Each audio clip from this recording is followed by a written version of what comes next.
And for the record, the judge has abandoned court. This case is dismissed. I order this case be dismissed. Case number 25-1756-SM. All right, guys, buckle up. Today we're diving back into the legal circus that is Eric Martin. He's back in court for allegedly assaulting his sister again, still clinging to his favorite defense. The court has no jurisdiction over him. But today, he adds a new twist. You won't believe what he tries to pull. Let's kick things off with a setup that promises another wild ride in the courtroom. Okay, now we're on Eric Martin. This is 251756, the People versus Eric Martin. Good morning, Your Honor. James Gazicki on behalf of Mr. Martin. Your Honor, he's waiving his right to a trial by jury, requesting trial by this court. And also, can I address bond, Your Honor? Yeah, I signed the order granting discovery.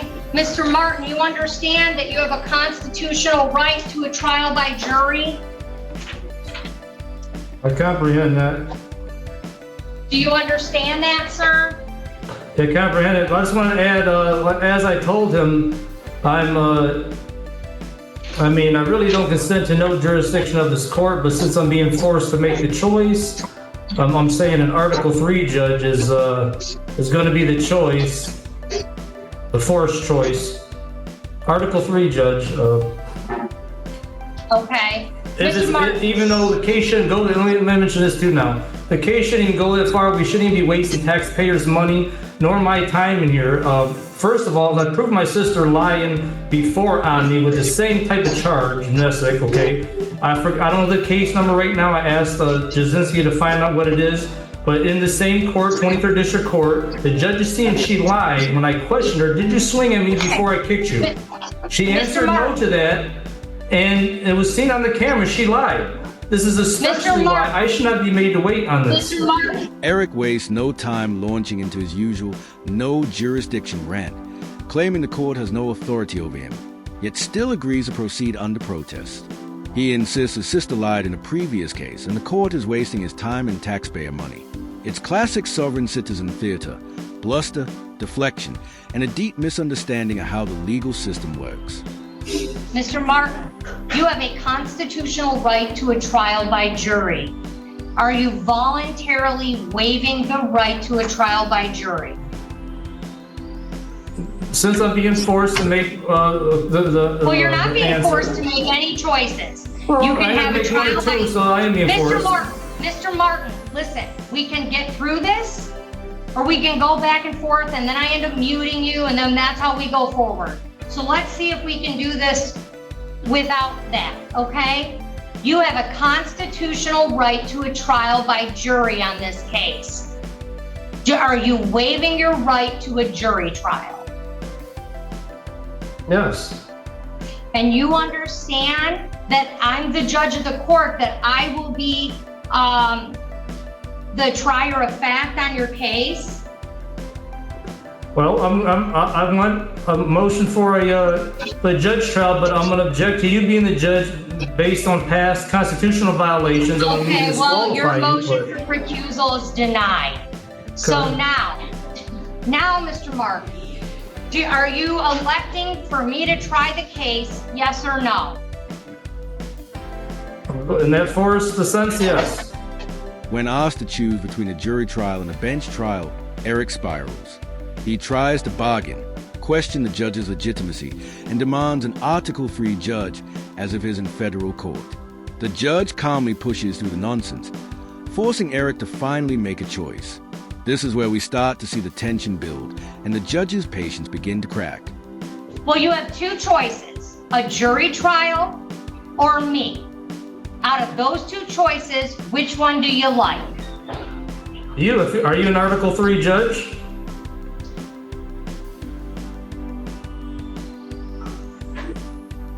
Mr. Martin,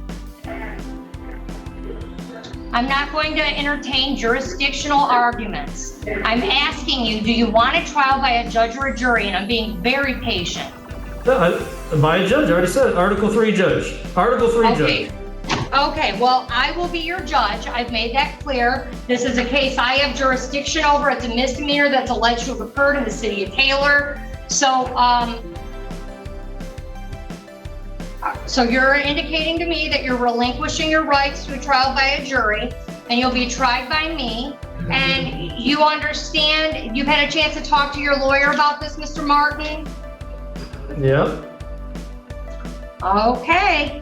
I also want to make it clear, I have some other things to say. I enforce my right to a Republican form of government under Article 4, Section 4 of the U.S. Constitution, which is why the court don't have jurisdiction over me. And I am the third party beneficiary here. I am not the defendant. Can you find Despite the fraudulent presumption otherwise. Possible. Eric finally chooses a bench trial, but objects to the judge herself, accusing her of past constitutional violations. The judge shuts that down fast, declaring her jurisdiction and pushing forward. Then Eric takes a turn into pseudo-legal nonsense, calling himself a third-party beneficiary and denying he's a defendant. Reality check. The court isn't buying any of it. All right, give us a second, Mr. Martin. I'm trying to get your jury trial date. We can even do on a state day. I want to make clear, I'll point out, it's supposed to be 28 days, and Saturdays and Sundays are not supposed to be excluded because the 28 days is specific for speedy trials and misdemeanors. And since that's specific, under the court rules, it should be 28 days without excluding Saturdays and Sundays or the legal holidays. That's made clear, I want to say, under the rule that dictates speedy trial, MCR 6.004C, and also MCR 1.103, the applicability rules that clearly says, where a rule is specific, it applies to that. So that the specific rules control over general rules. Okay, Madam Prosecutor, how many witnesses?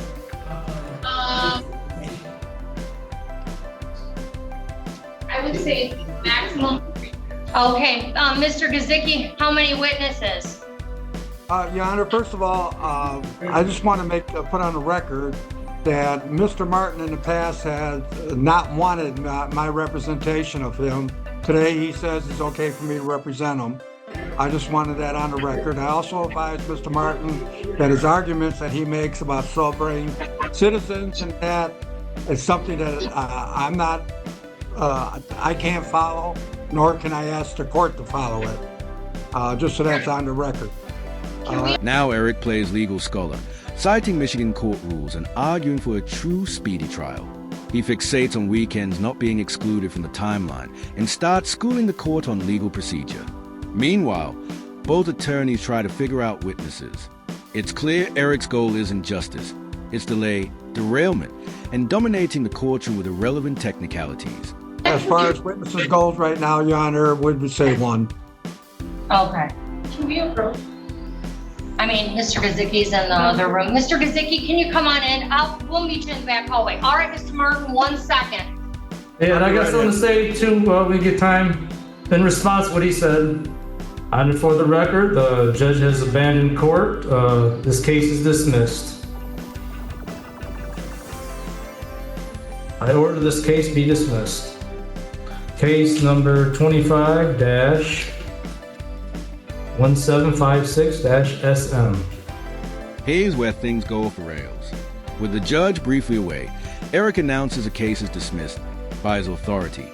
He states it for the record as if it's a judge, the prosecutor, and the defendant rolled into one. It's one of the most bizarre moments you'll ever see in court. Delusional? Definitely. Entertaining? Absolutely. All right, we're going to set a bench trial July 14th in person at the 23rd District Court, July 14th at 10 a.m. Your Honor, can we address bond? You can address bond. Okay, Mr. Martin requested that I ask this court if he can have a no condition type bond in this matter. Okay, here's the problem. I'm just going to say it on the record. Request for a bond modification is denied. Mr. Martin had a very simple bond condition that he not go back to the residence. I know he doesn't think I can tell him that, but he's wrong. And he went back to the residence and got arrested again, allegedly, for being at the home when there was a no contact provision in place. So he clearly has a history of non-compliance. He doesn't think the court has jurisdiction over him. And the only way I can assure his presence and assure the safety of the community is to keep Mr. Martin in custody, because he will not comply with my bond conditions. There's no such thing as an unconditional bond. So, okay, bond denied, and Mr. Martin. Order resumes, and reality hits. The court sets a date for Eric's bench trial, and his request for a no-conditions bond is swiftly denied. Why? Because Eric violated his previous bond terms by returning to the very home he was ordered to stay away from. The judge makes it clear he doesn't respect the rules, so now he'll remain behind bars until trial. If you want to file motions that Mr. Gazicki legally could not file in good faith, feel free to file them. He's governed by court rules. He cannot file frivolous motions. So if you want to file more motions, feel free, get it, go at it. But Mr. Gazicki has indicated for the record he will only be filing appropriate motions with this court. We'll see everyone back on the jury trial. That's my first date. I have motions to make right now. I have some motions before we leave. I have some motions. Okay, and that is okay. Well, first, objection to what you just said, your statement about there's no such thing as an unconditional bond. Yes, it's my right to be presumed innocent under the due process. The due process right, be presumed innocent before guilty. Because I am presumed innocent, that is why any bond conditions violate that right. So okay, motion denied. What's your next one? Okay, and I motion to dismiss because there is no probable cause. It is her word against mine. She's lying. She's been caught lying before, and there is no evidence at all. We have no case. There's no evidence, and that is not probable cause, as the U.S. Supreme Court said in Beck versus Ohio. Well, it's a misdemeanor, so we're not having a preliminary exam. We're having a bench trial, and the prosecutor will have to prove the allegations beyond a reasonable doubt. And at that time, Mr. Martin, if at trial date, I assure you this. If you picked a bench trial. I was a practicing attorney for years. I promise you this. If she cannot prove her case beyond a reasonable doubt, the case will be dismissed.